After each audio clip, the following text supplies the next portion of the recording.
If he was in a hallway, I would walk the other way. If he showed up in my class, I would just shut down. And then I would go home and have a panic attack, every single time. That was every day of Kelly's life at Kennesaw State University after she says her ex-boyfriend raped her. Both artists and theater majors, she says she couldn't escape him. At first, she didn't want him arrested. She just wanted him out of her classes. My counselor told me that Title IX was a thing in place to protect the students from this exact kind of situation. But the Title IX sexual assault hearings across the country are incredibly secretive. She says she couldn't get any information about the process.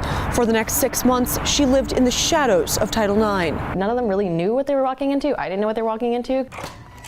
When she walked into her hearing, she found a 3-person panel, and the man she accused Skyped in on a computer.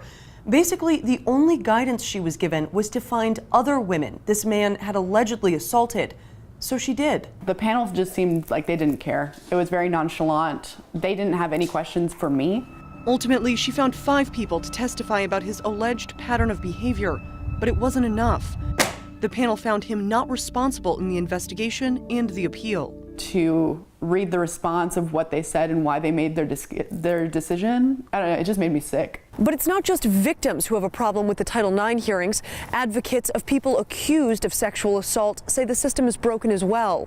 Look at how cruel, how vile is it that some campus bureaucrat, non-trained, other than a PowerPoint they saw, is going to involve themselves in destroying these people's lives without due process. Georgia Representative Earl Earhart started advocating against the hearings when he was contacted by a mother of a young man falsely accused. This is not running in the hall and chewing gum on campus or cheating or anything else.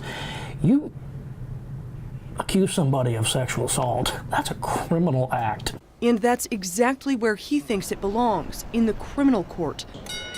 This session, Earhart plans to introduce a bill that would abolish Title IX hearings for sexual assault victims on campus and force the complaint to be reported to police. These are predators. You don't want them. I don't want them. Society doesn't want them running around. But if you let some campus bureaucrats screw it up, then you're going to cause more victims. So you seem like no one will listen to you. Kelly doesn't know what the answer is, but she says something has to change. I spent months going through emotional hell to try and get some amount of justice, and it just didn't matter.